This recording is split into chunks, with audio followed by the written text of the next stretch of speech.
പാലക്കാട് ജില്ലയിലെ ഏറ്റവും പ്രമുഖമായിട്ടുള്ള പൊതുമേഖലാ സ്ഥാപനമാണ് ബെമ്മൽ. അതെ, 55,600 കോടി രൂപയുടെ ആസ്തിയുണ്ട്. ചുളു വിലയ്ക്ക് വിൽക്കാൻ വെച്ചേക്കാണ് ആ സ്ഥാപനം. ആ സ്ഥാപനം വിൽക്കാൻ വേണ്ടി ലിസ്റ്റ് ഔട്ട് ചെയ്തിട്ടുള്ള കമ്പനികളിൽ പ്രധാനപ്പെട്ട ഒരു കമ്പനിയാണ് മേഘ ഇൻഡസ്ട്രീസ് ലിമിറ്റഡ്. ഈ കമ്പനിയിൽ നിന്ന് BJP 620 കോടി രൂപ ഇലക്ഷൻ ബോണ്ടായിട്ട് വാങ്ങി. കോൺഗ്രസ് 320 കോടി രൂപ വാങ്ങി. ഇവിടുത്തെ പാർലമെന്റ് എം പി ആയിരുന്ന ശ്രീ VK ശ്രീകണ്ഠൻ പാർലമെന്റിൽ ഈ പ്രശ്നം വന്നപ്പോ ഒരക്ഷരം ഉരിയാടാൻ തയ്യാറായിട്ടില്ല. കോൺഗ്രസിന് കൊടുത്ത 320 കോടി രൂപയ്ക്ക് കൊടുക്കുന്ന പ്രതിഫലമാണോ ഈ ബെമലിനെതിരായിട്ടുള്ള പ്രതിഷേധം VK ശ്രീകണ്ഠൻ പാർലമെന്റിൽ ഉയർത്താഞ്ഞത്? അതാണ് ഒന്നാമത് ചോദ്യം. അതെ, ഇലക്ടറൽ ബോണ്ട് ഈ തെരഞ്ഞെടുപ്പിൽ പ്രതിഫലിച്ചാൽ എങ്ങനെയായിരിക്കും ഫറൂഖെ നിങ്ങൾ അതിനെ പ്രതിരോധിക്കാൻ പോവുക? നിങ്ങളുടെ കൈകളിലും ആ രക്തത്തിന്റെ കറയുണ്ട്. ഒന്ന് പറയട്ടെ, ഇവിടെ രാഷ്ട്രീയ പാർട്ടികൾ, പ്രത്യേകിച്ച് ദേശീയ പാർട്ടികൾ, അവർക്ക് സംഭാവന സ്വീകരിക്കാനുള്ള ഒരു ഉപാധിയായിട്ട് ഇലക്ട്രൽ ബോണ്ട് വന്നിട്ടുണ്ടായിരുന്നു. അത് സുതാര്യമല്ല എന്നുള്ളത് കൊണ്ട് മാത്രമാണ് ആ വിഷയം ഇത്രയും ഗൗരവമായി സുപ്രീം കോടതി എടുത്തതും SBIനോട് അതിന്റെ റിപ്പോർട്ട് ആവശ്യപ്പെട്ടതും. അതുകൊണ്ട് എല്ലാ രാഷ്ട്രീയ പാർട്ടികൾക്കും അതിൽ ഫണ്ട് വന്നിട്ടുണ്ട്.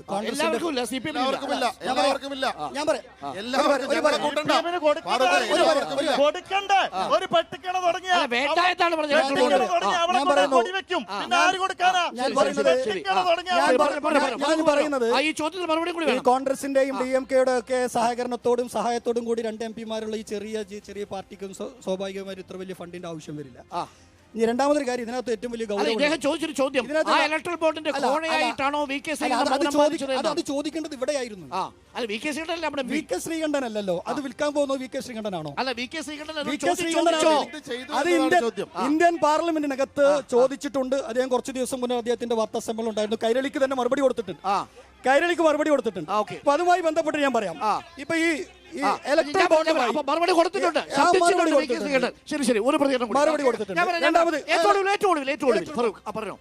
UDF പ്രതിനിധിയോടാണ് ചോദ്യം. ഇപ്പോ നമ്മുടെ രാജ്യത്തെ വെട്ടിമുറിക്കുന്നതിന് വേണ്ടി CAA എന്നൊരു ഏർപ്പാട് കൊണ്ടുവന്നിട്ടുണ്ട് BJP സർക്കാർ. ഈ BJP സർക്കാർ കൊണ്ടുവന്ന ഈ CAA അതിന്റെ പ്രതികരണം UDFന്റെ പല നേതാക്കന്മാരോട് ചോദിക്കുമ്പോൾ, ഇന്നലെ രാജ്മോഹൻ ഉണ്ണിത്താനോട് പത്രക്കാരൻ ചോദിച്ച സമയത്ത് ആ പത്രക്കാരനെ വർഗീയവാദിയാക്കിയിട്ട് ചിത്രീകരിക്കുക ചെയ്തത്. അപ്പൊ അദ്ദേഹം പറഞ്ഞത് ഇതിന്റെ മറുപടി ഞങ്ങളുടെ ദേശീയ നേതാക്കന്മാർ പറയുന്നുള്ള. പക്ഷെ ദേശീയ നേതാക്കന്മാരോട് ചോദിക്കുമ്പോൾ രാത്രി കടന്നുറങ്ങിയിട്ട് നേരം വിളിക്കട്ടെ എന്നുള്ളതാണ് അവർ പറഞ്ഞത്. അപ്പൊ ഇവിടുത്തെ UDFന്റെ പ്രതിനിധിക്ക് ഈ CAA പറ്റിയിട്ട് വ്യക്തമായിട്ടുള്ള നിലപാടുണ്ടോ?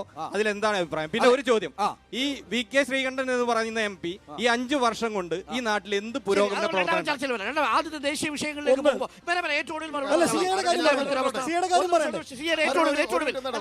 ഇവരുടെ ചോദ്യങ്ങൾ കഴിഞ്ഞതിന് ശേഷം സൂചിപ്പിച്ച ഒരു ചോദ്യം തന്നെ ചോദിക്കാനുള്ളത്, ന്യൂനപക്ഷ മേഖലയെ സ്വാധീനിക്കണമെന്ന് താല്പര്യമുള്ള മണ്ഡലങ്ങളിൽ മാത്രം അവിടുത്തെ സ്വാനാർത്ഥികളുടെ നേതൃത്വത്തിൽ CAA-ക്കെതിരായിട്ടുള്ള ശബ്ദം ഞങ്ങൾ ഉയർത്തുന്നു എന്ന പ്രതീതി ജനിപ്പിക്കുന്നതിന് വേണ്ടി റാലികൾ നടത്തുകയും മറ്റ് ഇന്ത്യയൊട്ടാകെ അതിനെതിരെ ഇതിന്റെ നിങ്ങളുടെ കേന്ദ്ര നേതൃത്വം ഉൾപ്പെടെ ഒരു ശബ്ദം പോലും ഉയർത്താതിരിക്കുകയും പാലക്കാട് ജില്ലയിൽ തന്നെ ഒരു മണ്ഡലത്തിലും ആ നിലയിലേക്കുള്ള ഇടപെടൽ നടത്താതിരിക്കുകയും ചെയ്യുന്നതിന്റെ രാഷ്ട്രീയം നിങ്ങൾ എന്താണ് മുന്നോട്ട് വഞ്ചനയാണോ എന്നുള്ളതാണ്.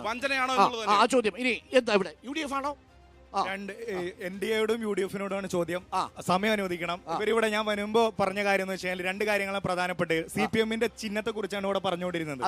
ഇവിടെ ഇരിക്കുന്ന മുഴുവൻ ജനങ്ങൾക്കും ഉത്കണ്ഠ, മനസ്സിൽ ആശങ്കയില്ലാണ്ട് ഉള്ളിൽ തൊട്ടി പറയാൻ പറ്റും, ഈ ഇരിക്കുന്ന കോൺഗ്രസിനെയും ആ ഇരിക്കുന്ന BJP-യേക്കാളും ഈ നാട്ടിൽ മതനിരപേക്ഷത സംരക്ഷിക്കണമെങ്കിൽ ഈ പറയുന്ന പാർട്ടി ചിഹ്നം ഒന്നും നോക്കാണ്ട് തന്നെ ഇടതുപക്ഷത്തിന്റെ MPമാർ പാർലമെന്റിൽ വേണം. ഒരു സംശയ കാര്യത്തിൽ വേണ്ട. പിന്നെ പ്രധാനപ്പെട്ട കാര്യം, ഈ 2004 എന്ന് പറയുന്ന ഒരു വർഷം നിങ്ങൾക്ക് ഓർമ്മയുണ്ടോ? അത് ഇന്ത്യ മതനിരപേക്ഷ ഇന്ത്യക്ക് അങ്ങനെ ഒരു വർഷം ഓർമ്മയുണ്ട്.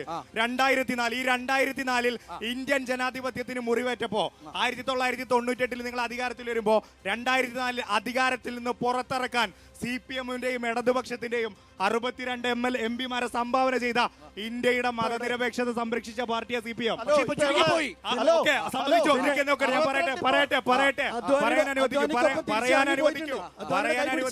മനസ്സിലായി. ഓക്കെ, പക്ഷെ ഞങ്ങൾ പറയാണ്, ആർജവത്തോടെ പറയാണ്, ഞങ്ങൾക്ക് ഉറപ്പാണ് ഇന്ത്യയില് ഒരു സംസ്ഥാനത്ത് മാത്രമേ ജനങ്ങൾ സമാധാനത്തോടുകൂടെ CAA പേടിക്കാണ്ട് കിടക്കുന്നുള്ളൂ. അത് ഈ പറയുന്ന CPM ഭരിക്കുന്ന കേരളത്തിലാണ്. എന്തുകൊണ്ടാണ്? അതാ പിണറായി